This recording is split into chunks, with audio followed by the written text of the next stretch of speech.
Assalamualaikum guys. Kali ini Bird Doctor Indonesia mau berbagi tips dan trik gimana caranya ngeloloh anak burung parrot nih. Nah, sebagaimana lo tahu semua, sekarang ini banyak yang pengen pelihara parrot, dia ngincer karena pengen bonding, pengen deket sama ownernya. Ada juga yang pelihara dari anakan itu karena pengen dilatih free fly atau dilatih trik dan macam-macam semua. Nah, yang jelas ngeloloh untuk anak-anakan burung parrot ini itu ada cara-caranya ya. Jadi kalian semua nggak bisa sembarang main siapin makanan dan loloh burung parrot-parrot ini, karena tentu aja ada cara-cara yang tepat dan ada usia-usia yang pas serta ada teknik-tekniknya. Jadi simak terus videonya, jangan lupa like, komen, dan subscribe serta share video semua video-video dari Bird Doctor Indonesia. Hal-hal yang harus lo siapin semua nih, tentu aja yang pertama harus ready anakan parrotnya ya. Nah, banyak pilihan parrot yang bisa jadi pilihan kalau memang kita mau pelihara. Nah, di sini gua ada salah satu anakan burung parrot yang umum banget dipelihara teman-teman semua. Ini anakan burung sun conure.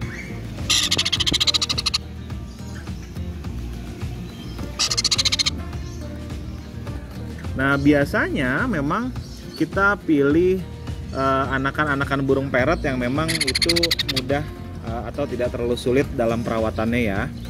Nah, ini salah satu burung yang jadi pilihan para pemelihara paruh bengkok yang baru mulai nih, karena pertama mungkin pertimbangannya tidak terlalu sulit, yang kedua ukurannya juga cukup besar walaupun kita masukinnya kelasnya small nih ya kalau buat parrot. Nah, dan juga perawatannya tidak terlalu rumit ya, karena dia tergolong sering juga. Yang jelas ciri-ciri kalau si burung itu memang sudah waktunya kita kasih makan, yang pertama dia biasanya berbunyi terus guys ya. Nah, terus kalau kita pegang bagian paruh begini pasti mereka akan menampilkan gestur minta diloloh nih. Nah, ini dia tandanya udah lapar, dan kita harus lihat juga posisi temboloknya ya. Nah, tembolok persis ada di bawah leher nih. Kalau dia memang sudah mulai kosong kayak begini, nah itu kita bisa kasih lagi.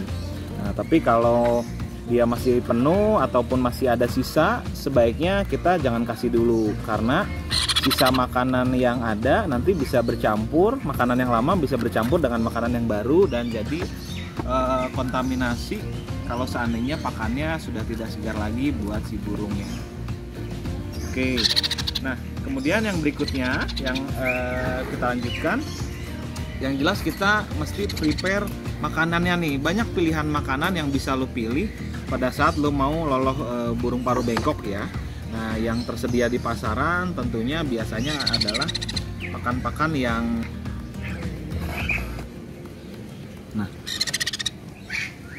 pakan-pakan yang tersedia buat parrot biasanya import dari macam-macam ya. Ada juga pakan-pakan yang lokal. Yang jelas sebelum memutuskan kita akan menggunakan pakan yang mana, dicari tahu dulu tentang kandungannya, kemudian juga tipe-tipe makanannya, karena itu beda-beda. Ada yang cocok buat burung-burung parrot yang ukuran besar seperti pakan makau, itu nggak bisa dikasih buat burung-burung yang kecil seperti cockatiel, parkit, lovebird gitu. Begitupun juga sebaliknya. Kalau lu pakai pakan yang buat burung kecil, lu pakai dibuat burung besar, itu biasanya pertumbuhannya juga jadi kurang maksimal. Nah, di sini ada beberapa peralatan yang harus lo siapin. Nah, yang pertama tentu aja selang loloh ya. Nih, di sini selang loloh ataupun kita bilang syringe. Nah, ini syringe tentu aja habis lo make, lo harus cuci bersih. Lo keringkan di situ, cucinya bisa pakai air panas ya ataupun pakai sabun yang food grade tentu aja.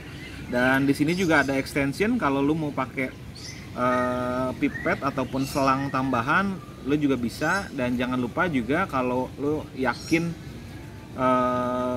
salurannya bersih, nggak ada masalah. Tapi kalau memang lo nggak yakin, lo bisa ikut rendam juga selangnya. Cuman hati-hati karena biasanya dalam waktu 1-2 minggu si selangnya mulai melar nih, dan ini rawan terjadi lepas dan tertelan si burungnya. Jadi hati-hati guys. Nah, kalaupun mau pakai selang kayak begini, pastikan selangnya itu melewati lebih dari rongga mulut atau trakea ya guys. Jadi pada saat lo dorong makanan dia tidak ada kemungkinan buat tersengat. Nah terus yang berikutnya tentu aja mangkok, wadah, dan alat pengaduknya. Selain itu juga pakannya ya. Nih dari pakan untuk burung si sun conure ini itu tentu aja ada kapasitasnya. Namanya anak burung itu nggak bisa lo kasih sampai dia berhenti makan karena daya tampungnya itu dia bisa besar sekali ya. Nah kita kasih secukupnya, misalkan sebanyak ini buat kita bikin jadi 8 sampai dengan 12 ml ya. Sebagai informasi lo semua, kapasitas anakan burung itu macam-macam. Kalau buat burung sun conure seperti ini, kapasitas temboloknya berkisar dari 8 sampai dengan 12 mili. Nah, kalau lo mau kasih lebih itu bisa juga. Tapi hati-hati kalau dikasih over dalam jangka waktu panjang, biasanya itu akan menyebabkan gangguan peristaltik dari si tembolok itu sendiri. Oke. Nah, sekarang kita bikin makanan lolohnya. Setelah lo siapin makanan yang sudah jadinya, kita akan siapkan, kita tuang air panas ya guys. Nah, kita tuang air panas secukupnya di sini. Oke, setelah kita tuang air panas, kita aduk sampai rata. Kita aduk sampai rata.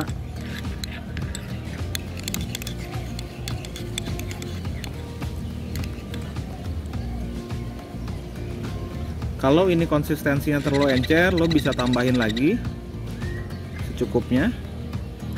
Kalau seandainya terlalu kental, lo bisa tambahin air lagi.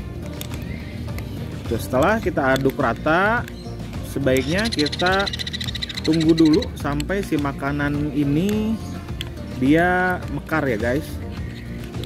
Jadi kalau lo buru-buru, takutnya yang pertama masih panas dan yang kedua si makanannya ini masih menggumpal, belum mekar penuh. Oke, nah setelah lo bikin adukan ini, setelah lo yakin merata dan dia konsistensinya tidak terlalu cair dan tidak terlalu kental, ya. Nah, kita mesti cek dulu suhunya, guys. Nah, cara ceknya lo bisa pakai termometer yang buat masakan ataupun termometer yang ada di rumah. Nah, kita lihat suhunya di sini 33,9 derajat ya Celcius. Nah, ini suhu yang pas karena pada saat kita mau loloh anakan burung, sebaiknya suhu makanan yang kita kasih ke si anakan itu tidak melebihi suhu badannya, guys. Suhu badannya berapa sih? Suhu badannya itu 38,5 sampai 41 derajat Celcius. Nah, karena kalau lu loloh suhunya terlalu panas, biasanya temboloknya bakal luka terbakar dan itu jadi kasus nantinya, jadi crop burn, temboloknya mati jaringannya dan akhirnya busuk ya. Nah, oke, itu. Nah, setelah kita aduk rata, kita pindahkan si makanannya ke si selang yang ada ya.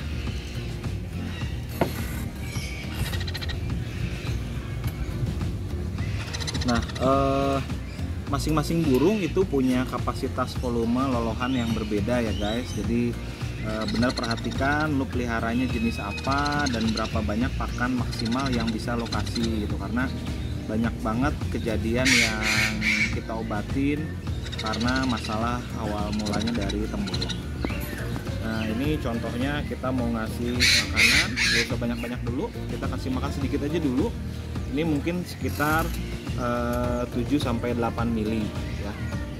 Nah, pastikan pada saat lo ngasih makan nggak ada udara yang ketinggalan ya. Jadi nggak ada udara yang ketinggalan dan masuk ke temboloknya, karena itu bisa bikin dia nanti udaranya bikin masalah di tembolok. Nah, kita buang udaranya dulu.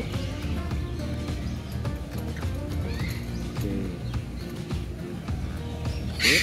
Nah, dan jangan lupa juga sebelumnya kita basahin nih pakai makanannya si ujung selangnya sampai setengahnya agar dia nelannya jadi lebih gampang. Nah, Oke. Nah, oke. Kemudian tips yang berikutnya, burung yang mau kita kasih makan kita bisa posisikan dekat dan lo bisa pegang bagian kepalanya nih ya. Nah, bagian kepalanya kayak begini, nggak usah kencang-kencang, yang penting kita arahkan. Nah, selang yang mau kita kasih makan itu sebaiknya masuknya lewat sebelah kirinya si burung nih guys, jadi dia nelannya enak. Kalau dari sebelah kanan juga bisa, tapi biasanya dia akan agak sulit nelan. Jadi biasanya kalau burung yang sehat dia responnya akan bagus, dan begitu dia lihat selang dia akan nelan sendiri nih guys. Oke, nah hati-hati, dikira-kira aja selangnya masuk sampai melewati esofagus ya. Nah, pada saat dia minta, dia berbunyi minta kayak begini, kita dorong makanannya pelan-pelan, pelan banget, nggak usah buru-buru ya, karena khawatirnya nanti si makanannya bisa ketumpuk dan bisa buat kesedak si burungnya. Kita masukkan makanan pelan-pelan sampai dia habis. Nah, begitu dia minta ada respon nelan kayak begini, kita dorong. Kalau dia istirahat, kita juga sebaiknya istirahat. Nah, terus oke. Nah, lihat dia udah makan banyak, temboloknya juga udah keisi nih di sini, kelihatan banget tuh. Nah, walaupun dia temboloknya udah berisi, tapi tetap dia akan minta terus. Nah, kita harus hati-hati pada saat kayak begini, tidak perlu kita kasih lagi. Nah, kemudian step yang terakhir, setelah si burungnya makan, jangan lupa juga lo bisa bersihin si area rongga mulutnya dari sisa-sisa makanan, karena sisa makanan itu yang nempel di rongga mulut bisa jadi jamur dan nanti suatu saat bisa berakibat buruk buat dia. Nah, untuk ngebersihkannya gampang, cukup lo ambil air matang ya, kemudian kita posisinya seperti mau loloh aja. Nah, untuk membersihkan kayak begini. Oke, nah jadi rongga mulutnya langsung bersih dan si burung dia udah kenyang juga ya. Oke, setelah diberikan makan jangan diajak main dulu ya guys, karena nanti bisa ada resiko dia muntah. Pada saat muntah dia bisa bersin, nyangkut di sinus, nyangkut di koane, masuk ke trachea dan lain sebagainya ya. Jadi setelah kita kasih makan burungnya, kita simpan lagi di tempat perawatan kita sampai waktu berikutnya dia kasih makan ya. Dan ingat, waktu ngeloloh burung juga ada batasnya ya, jangan lokasi sehari hanya 2 kali aja, kadang ternyata itu kurang. Dan jangan juga overtime, jadi tengah malam burungnya lo bangunin walaupun temboloknya di sana sudah kosong, itu waktunya dia istirahat ya, karena di alam pun juga burung seperti itu. Jadi sebaiknya kita tunggu pagi untuk mengistirahatkan saluran cernanya, baru kita kasih makan lagi ya. Kita taruh burungnya. Oke, itu tips dan trik cara meloloh anakan burung parrot dari Bird Doctor Indonesia. Sekali lagi thank you yang udah buat nonton, buat kalian semua. Jangan lupa like, komen, dan subscribe video dari Bird Doctor Indonesia. Thank you guys, bye bye.